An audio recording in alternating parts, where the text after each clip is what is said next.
Welcome to Blade Show 2018. You're watching Black Scout Survival. I'm the Man Spot, as I'm known on Instagram, YouTube. You can find me on Meet the Spots. We got some blades, we got some sharp things, and we got things that are all out American badass forged freedom. Come check it out.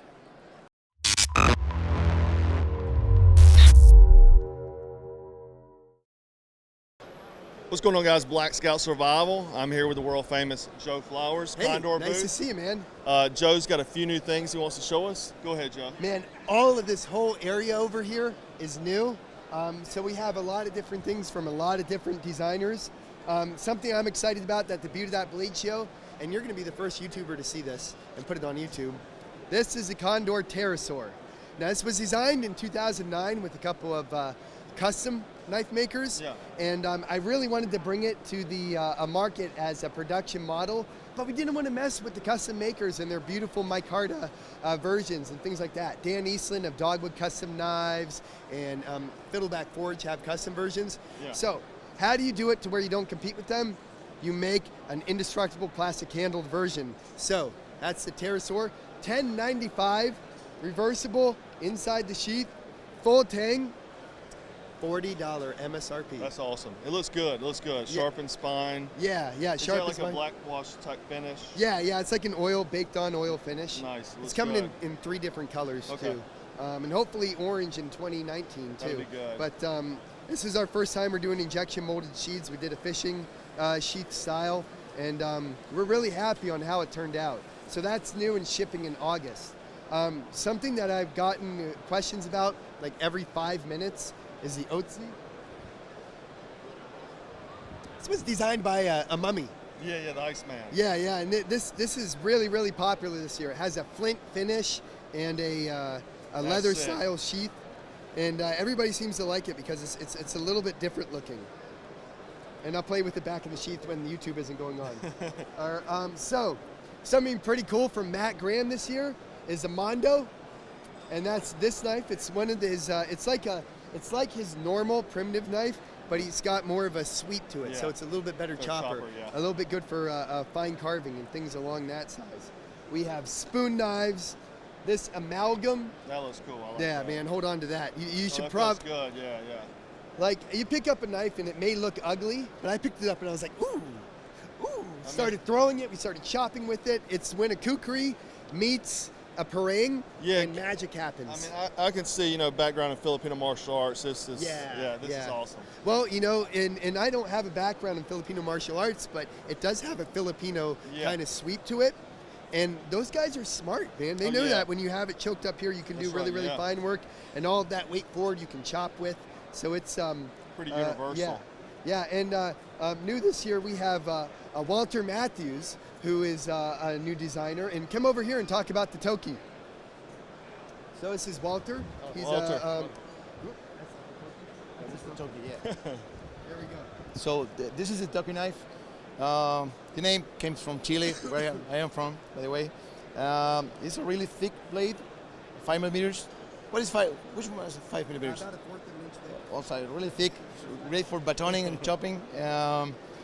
Has this border socket with this like half sphere shape. For bow drills. Yes, and rolls really fast, better performance. Oh yeah. Yeah, less friction, and also has this that's scrapper. cool. Yes, you see. That's cool. What's really nice, you can use your spine, but you don't need to do that.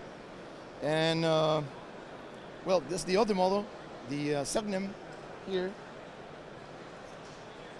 Another of my designs. Basically can do the same things, but also has this coconut breaker where you can process wood. Wow. And also really thick blade, the Selknam. And the good thing is both use this same sheath. That is the S3 for survival system sheath. Yes.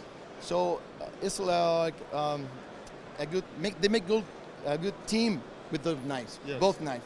Has a 1095 striker. Sweet. For flint and steel. That's very cool. Yeah.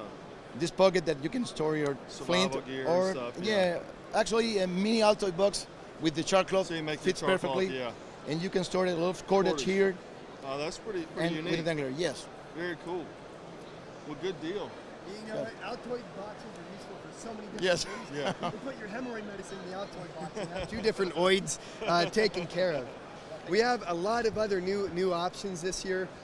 This guy is the indigenous Puko. You can see there are 2 different sizes, and we got a new laser cutter too, so we can do the power of lasers on our blades. And we did a Polynesian style. Tribal Yeah, like this, art. yeah, and That's it makes very it cool. look interesting. I mean, Yeah. sometimes you get knife designs out there that are a little boring. If you guys can imagine this not having anything, Yeah. it looked like a steak knife. So this Yeah. Puko kind of has a little bit more sexy appeal. But you can find out about more of our stuff on condortk.com, on Facebook, Condor Tool Knife, Instagram, YouTube, everywhere, everywhere, Condor Tool Knife. You can find out about my Bushcraft Global trips on bushcraftglobal.com if you want to come out to the jungle with your Condor knife or any knife that you want to bring out there and learn how to live comfortably with it. And also, where would we go if we want to subscribe to this channel? Go down below and hit like, That's right. and then hit subscribe, and then help him come back to Blade Show, and then go on. Don't you have a store too? Gear store, yeah. You can get your Black Scout Survival stuff at blackscoutsurvival.com. .com. There we go. All right, Joe. Hey, Always great a pleasure. to see you, man. Thank you. Have a good Yeah, night, man. and, Take care. See you at Shot. Yep. Oh, Yep. cool deal. Awesome. Thanks, bro. Yep. What's going on, guys? Black Scout Survival. Going to take a quick minute. I'm here with the man, the myth, the legend, Doug Marcaida, and he is on a show. Tell us a little about the show. So the name of the show is Fortune, Fire, and History Channel. It's a competition show where we take all bladesmiths to compete and basically make a blade and a weapon, and the best blades win. And I get to be one of the judges to test out some of their weapons. And it's on History Channel. It's one of the best shows right now because it's inspiring the young generation to become literate with their hands again, to make stuff with their hands. What built this country? Making stuff with your hands. So that's one of the beautiful things about that show. Awesome, Doug. Well, thank you. My pleasure. Okay. We're over here at the Hoback Knives booth. He's got a few new knives, and we're going to talk about this one right here.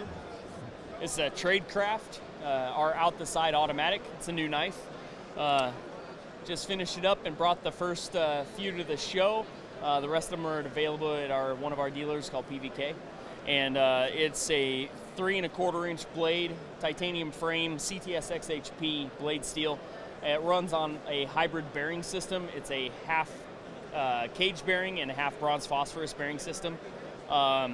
Very smooth, automatic, creates very little play. And then it's also got a custom designed button that I designed for it and made in-house at a 17.4 stainless. Quite a bit stronger and much more ability to withstand abuse than your standard buttons are, just because of the way I designed it. So far we've been pretty happy with it.